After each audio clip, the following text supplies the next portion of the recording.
Cousin Lily, who'd been chatting to some of their friends and neighbours, made her way to the back of the coach and sat next to Ruby. She was a pretty blonde and petite. Ruby admired her lightweight pale lemon lawn dress with tiny white dots all over it. As she moved, it flowed around her body, showing every contour. "I've just got engaged," she announced as she sat down beside them. "What, again?" The words slipped out of Ruby's mouth before she had time to think. "Well, it is a whole month since I broke off with Tommy Dixon," said Lily indignantly. She held out her left hand for them to admire her ring. This was Lily's third engagement in 2 years. As soon as she'd left school, she got herself engaged to William Warner, breaking it off almost as soon as she'd put on the diamond solitaire he'd given her. Ruby felt sorry for him. She knew it had taken William the best part of a whole year to save up for the ring, but as soon as his mother found out what he'd done, the engagement was off. Tommy Dixon hadn't fared much better either. He and Lily had been stepping out for about 3 months when he'd given her a pretty ring with a diamond cluster and a small emerald at the centre. The engagement had lasted barely a month. Ruby had been sad to see Tommy go. He was a nice man, and now here Lily was with another ring, a minuscule ruby inside a diamond-shaped setting.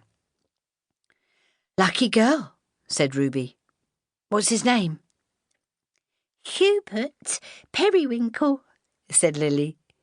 She glanced round as Ruby and her mother struggled not to laugh. I know," said Lily. "It's a ghastly name, isn't it? Mrs. Lily Periwinkle. Oof." She held her hand up to the light. "Nice ring, though." "So, when's the wedding?" said Bee pointedly. "I haven't decided yet," said Lily firmly. It was pleasant driving around the Sussex lanes. After Berry Hill, they took in the villages of Fittleworth and Storrington before returning to Findon and High Salvington Mill. Ruby was always interested in her surroundings. She hadn't been far in her life, to Eastbourne once when she was a small child, and to Chichester on the bus a few times, but she longed to travel and see something of the world. Her passion was kindled when she found a magazine in the rubbish bin in one of the rooms she cleaned. Ruby smuggled it home. She felt sure if she'd asked Mrs. Fosdyke if she could have it, the woman would have said no. And curling up beside the fire in the late evening, devoured its pages.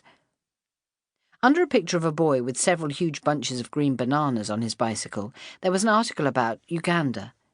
It made Ruby long to see the Bujagali Falls and to eat beans, rice and vegetables with the locals. As the coach climbed the hill away from the gallops, Ruby made her way down to the front to see Dr. Palmer. Happily, he was looking a lot better and was sitting up talking to Albert and her father.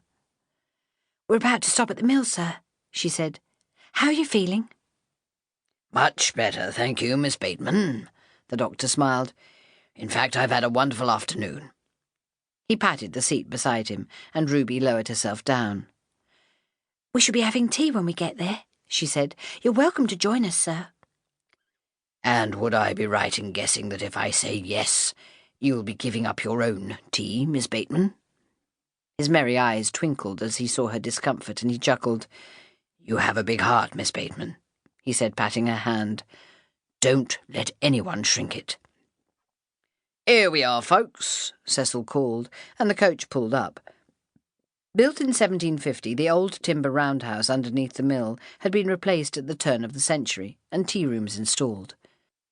The mill itself, which was said to be the last working post mill in Worthing, had been going for 150 years. Cecil stepped down and threw open the door of the coach. "Toilet's over there to the left," he pointed. Just as Ruby had feared, Albert was waiting for her when she got off the coach, but stepping to one side she managed to put Cecil and her father between them.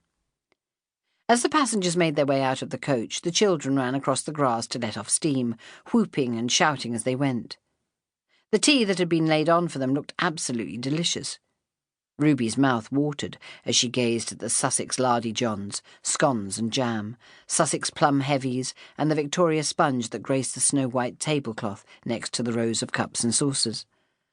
By the time they sat down, Cecil Turner had already asked the caterers to lay on an extra tea so that Dr. Palmer could join them.